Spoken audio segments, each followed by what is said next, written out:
Hello everyone, welcome again. I am Vinay Pandey. Dear learners, LT maths का आज का हमारा वीडियो रहेगा। उत्तराखंड LT में 1200 वैकेंसीज जल्दी आने वाली है। तो LT मैथ्स में कौन कौन सा सिलेबस है जो आपको पढ़ना है, कौन कौन से टॉपिक्स हैं जो आपको पढ़ने हैं, वो आज हम डिस्कस करेंगे। पूरे सिलेबस के बारे में डिस्कशन हमारा रहेगा। तो सिलेबस डिस्कस करने के साथ साथ मैं आपको वीडियो के एंड में ये भी बताऊंगा कि आप अगर ऑनलाइन बैचेज़ हैं तो उत्तराखंड हल्द्वानी में स्पेशली आप कहाँ से ऑनलाइन बैचेज़ कहाँ कहाँ चल रहे हैं और उत्तराखंड LT की तैयारी कहाँ आप कर सकते हैं। तो पहले सिलेबस हम डिस्कस करते हैं। देखिए, पहला जो सीक्वेंस में सिलेबस लिखा हुआ है उसमें जो पहला आपका पार्ट है वो है मैट्रिसेस एंड डिटर्मिनेंट्स। तो मैट्रिसेस एंड डिटर्मिनेंट्स की अगर हम बात करें, मैट्रिसेस एंड डिटर्मिनेंट्स, देखिए मैं पहले आपको बता दूं कि LT मैथ्स में आपका जो पूरा सिलेबस रहेगा उसमें मैथ्स के साथ साथ आपको एक GS में भी अपना कमांड अच्छी रखनी पड़ेगी। तो इसके साथ साथ फिज़िक्स का भी आपका एक पेपर रहेगा, तो वो सिलेबस आप देख सकते हैं। फ़िलहाल हम मैथ्स के सिलेबस की बात कर रहे हैं। LT का जो मैथ्स का जो पेपर रहेगा वो ऑलमोस्ट लेक्चरर की तरह ही रहता है। थोड़ा सा लेवल आप कह सकते हैं कि एक लेवल हम कम कह सकते हैं, लेकिन जो अप्रोक्सीमेटली आपको पढ़ाई करनी है वो लेक्चरर और LT ऑलमोस्ट सेम करनी है। और उसी तरीके से आपको जो पहला जो टॉपिक इसमें दिया हुआ है वो है matrices and determinants. Matrices and determinants class 12th से आप पढ़ते हुए आ रहे हैं, 12th क्लास। और इसके साथ साथ आपने BSc, ये दोनों का कॉम्बिनेशन यहाँ पे रहेगा। मैट्रिसेस की अगर हम बात करें तो आपको एक चीज़ मैं यहाँ पे क्लियर कर दूँ कि जो भी आप LT का पेपर देने जा रहा है उसमें आपको कोई भी फॉर्मूले का डेरिवेशन तो करना नहीं है, कोई भी थ्योरम का प्रूफ नहीं करना है। आपको रिजल्ट से याद रखना है और उसको कैसे अप्लाई करना है वो सारी चीज़ें आपको आनी चाहिए, उन पे फोकस आपका रहना चाहिए। और थ्योरम एज इट इज़ आपको लर्न करनी है, फॉर्मूला आपको लर्न करना है, फॉर्मूला कैसे अप्लाई करना है, वो सारी चीज़ें आपको आनी चाहिए। जैसे मैट्रिसेस की बात करें तो बेसिक मैट्रिसेस का और डिटर्मिनेंट्स का आपको आना चाहिए, और एलिमेंट्री ऑपरेशंस जो होते हैं वो ऑपरेशंस आपको आने चाहिए। एलिमेंट्री ऑपरेशंस की बात करें तो इन्वर्स निकालने के लिए, एडजॉइंट निकालने के लिए जो एलिमेंट्री ऑपरेशंस, रो ऑपरेशंस, कॉलम ऑपरेशंस हैं, वो सारी चीज़ें आपको आनी चाहिए। डिटर्मिनेंट्स क्या होते हैं वो आने चाहिए। डिटर्मिनेंट्स का जो ऑपरेशंस लगा करके प्रूफ होता है वो आपको आना चाहिए। और हायर एजुकेशन की बात करें तो सबसे मेन टॉपिक होता है रैंक।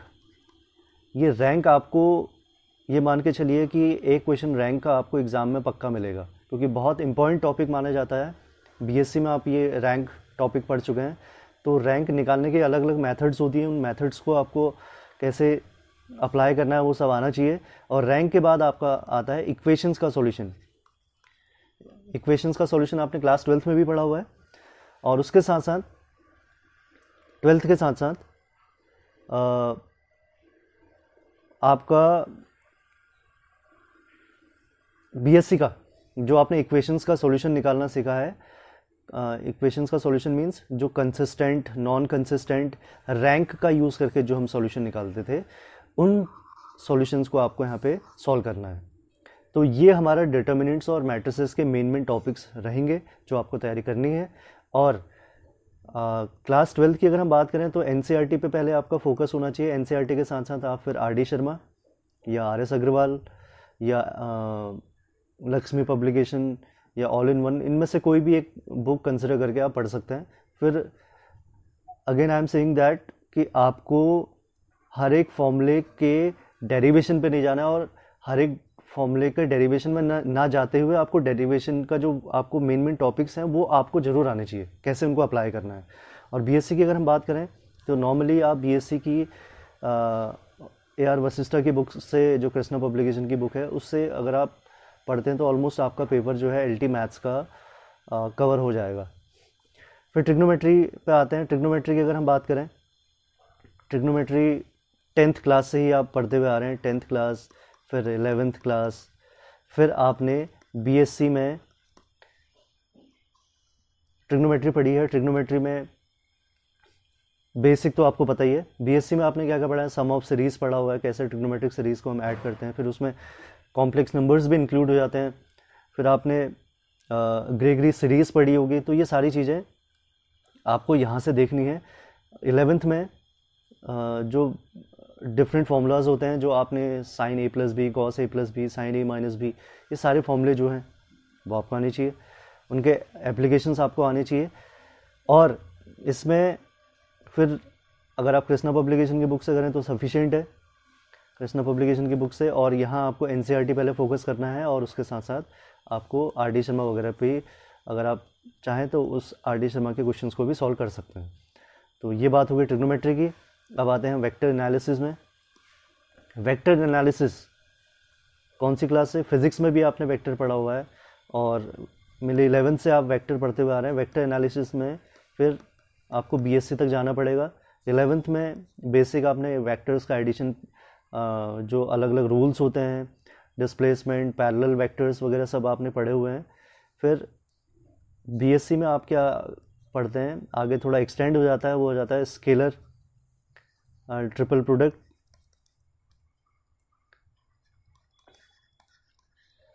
वेक्टर ट्रिपल प्रोडक्ट,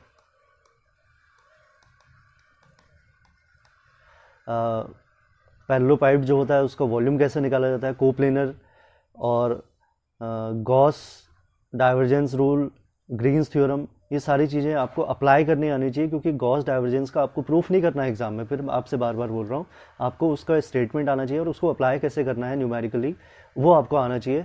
तो ये बात होगी वेक्टर की।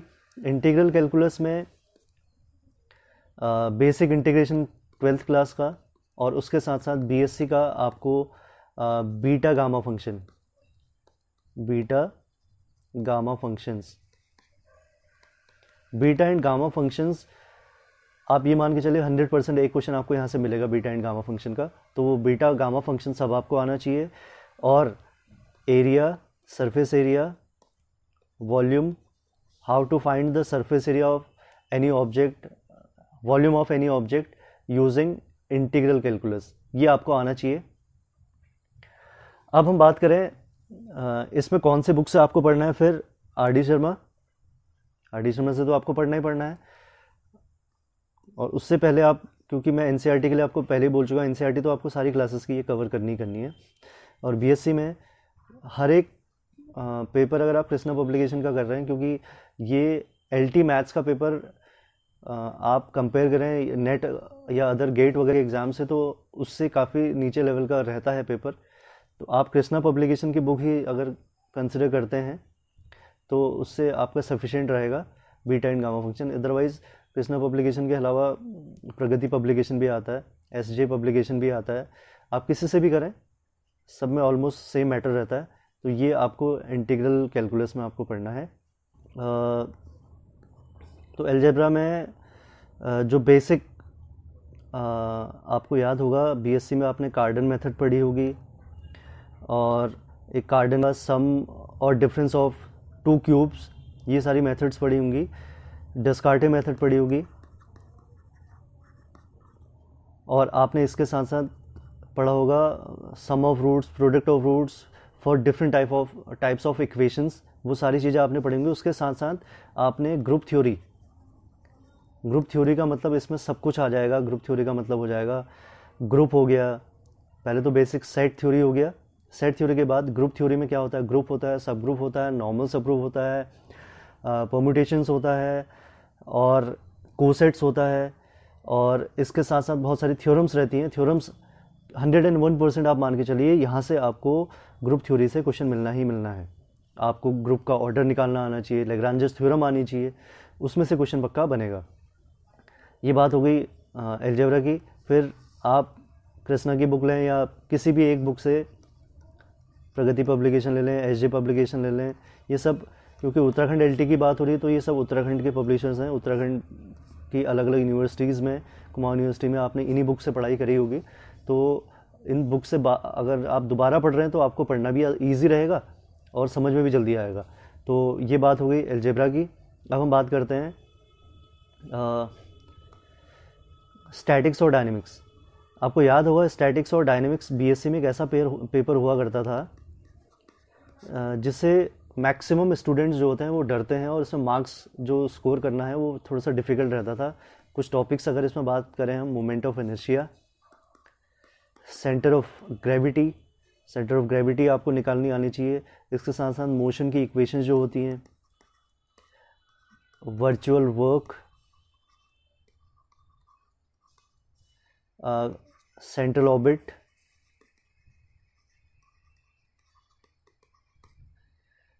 मोशन इन रेजिस्टिंग मीडियम, ये सारी चीज़ें जो है आपको इस स्टैटिक्स और डायनेमिक्स के पेपर में आनी चाहिए। और स्टैटिक्स और डायनेमिक्स का पेपर थोड़ा सा डिफ़िकल्ट होता है, तो आप चाहें तो, क्योंकि आपको अपना पेपर पहले क्वालिफाई करना है, पेपर क्वालिफाई करने के लिए आप ऐसे ऐसे टॉपिक्स का सिलेक्शन करें जो आप पहले भी क्योंकि ये सारे टॉपिक्स आपने पहले पढ़े हुए हैं, ऐसे टॉपिक्स का सिलेक्शन करें जो टॉपिक्स आपको पहले पढ़ने में भी जिनको आसानी रहती थी, उन टॉपिक्स को कंसिडर करें।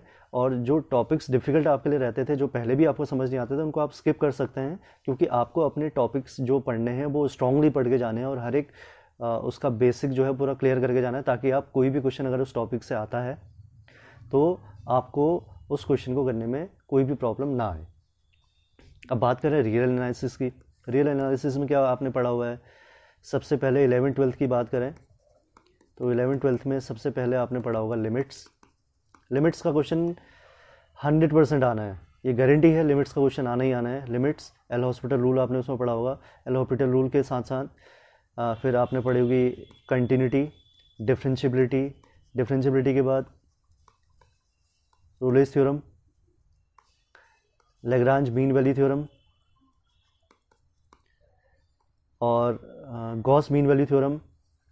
और डिफरेंशियबिलिटी की बात करें उसके बाद रीमैन इंटीग्रल, इनफाइनाइट सीरीज़ का कन्वर्जेंस और डाइवर्जेंस चेक करना, improper integral.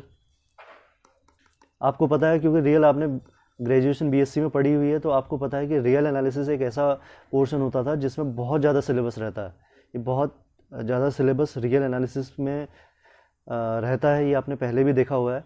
Limits, continuity, differentiability, Rolle's theorem को कैसे अप्लाई करना है, उससे फिर कैसे रूट्स में हम क्वेश्चंस निकाल सकते हैं, इम्प्रॉपर इंटीग्रल का कन्वर्जेंस या डाइवर्जेंस चेक करना, सीक्वेंसेस रहता है, सीक्वेंसेस के साथ टोपोलॉजी ऑफ रियल नंबर्स रहती है कि क्लोज सेट क्या होता है, ओपन सेट क्या होता है, ये सारी चीज़ें आपको आनी चाहिए।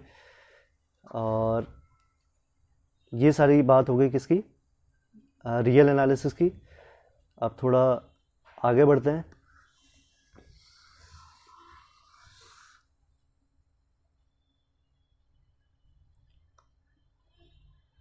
अगला हमारा है पेपर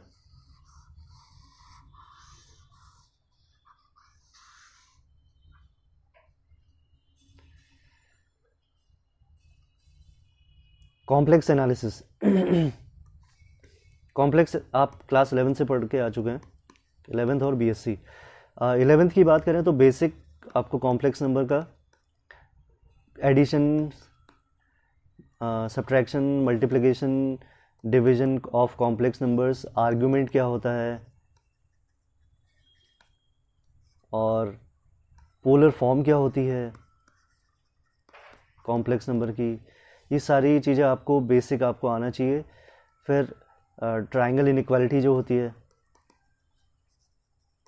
प्रूफ में नहीं जाना है, आपको बस आना चाहिए कि ट्रायंगल इनइक्वालिटी क्या होती है। ये सारी चीज़ें हैं 11th क्लास की। और मॉड्यूलस क्या होता है, मॉड्यूलस भी आपने 11th में पढ़ा होगा। बीएससी में आपको थोड़ा सा आगे जा कर के देखना होता है, कॉची थ्योरम्स होती है, वहाँ पे कॉची थ्योरम है, फॉर्मूला आना चाहिए, कॉची इंटीग्रल फॉर्मूला या इंटीग्रेशन, ये आपको आना चाहिए। इंटीग्रेशन कॉची का और सिंगुलरिटीज़,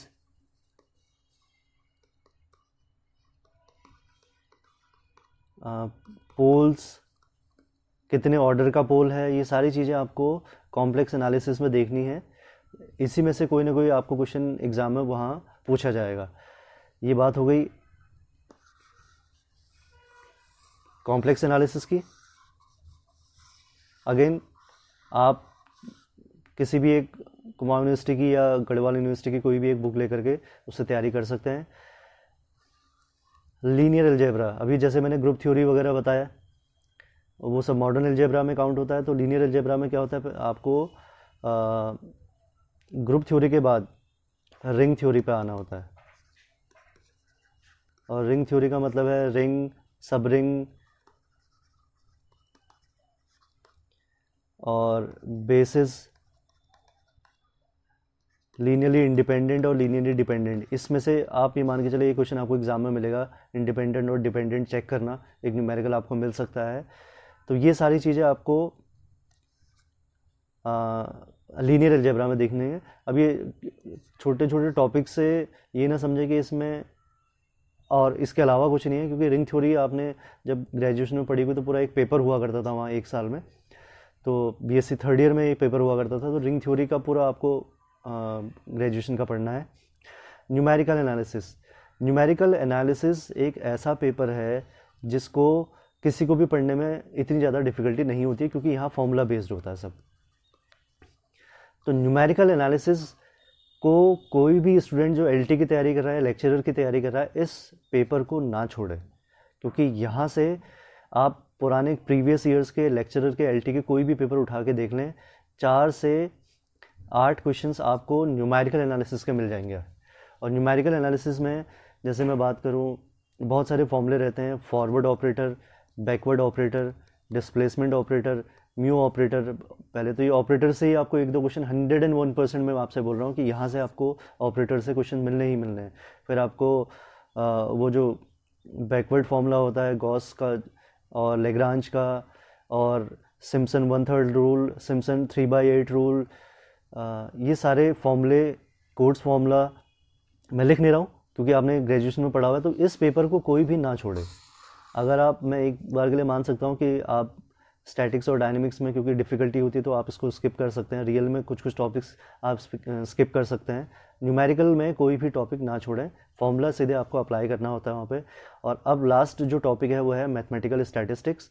मैथमेटिकल स्टैटिस्टिक्स की बात करें, ग्रेजुएशन का 11th-12th का, ये मान के चलिए 11th-12th के 9th-10th से आप स्टैटिस्टिक्स पढ़ रहे हैं, mean, median, mode, central tendency, वो सब आपको आनी चाहिए। और थोड़ा ग्रेजुएशन का बीएससी का आपको इसमें पढ़ना पड़ेगा। स्टैटिस्टिक्स का अलग अलग जो डेरिवेशंस होते हैं वो आपको पढ़ने होंगे। तो ये बात हो गई हमारे सिलेबस की। मैं मेन टॉपिक्स आपको बताएं और कैसे कैसे आपको किस बुक से पढ़ना है और कौन सा जो टॉपिक है वो आपको नहीं छोड़ना है, वो सब आपको बताया। तो इसी सीक्वेंस में आप पढ़ाई करें। और कोई आपको कन्फ्यूजन लगता है कि कैसे हमको कुछ चीज़ें समझ में नहीं आई, तो आप कमेंट कर सकते हैं। और लास्ट में मैं आपको बताना चाहूँगा कि एलटी की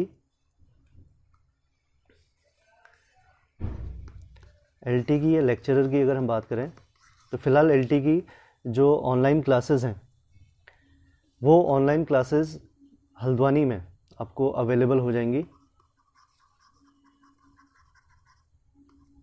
और हल्द्वानी में अवेलेबल हैं नॉलेज जंक्शन में।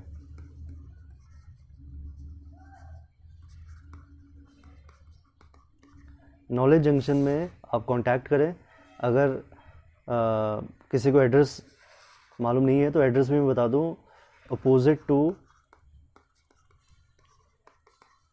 गर्ल्स डिग्री कॉलेज हल्द्वानी में। यहाँ online classes already, other subjects English वगैरह की तो ऑलरेडी चल रही हैं, तो एलटी मैथ्स की भी वहाँ पे ऑनलाइन क्लासेस आप नॉलेज जंक्शन हल्द्वानी में ले सकते हैं। कोई भी अदर क्वेरी अगर आपको हो तो कमेंट कर सकते हैं, मुझसे पूछ सकते हैं कि हम क्या प्रोसीजर है, किस तरीके से हम वहाँ तैयारी कर सकते हैं। और कुछ 4 या 5 दिन या 6 दिन की जो भी डेमो क्लासेस हैं वो फ्री रहेंगी आपकी। तो जो ऑनलाइन बैचेस लेना चाहे तो वहाँ से कांटेक्ट कर सकता है। Thank you.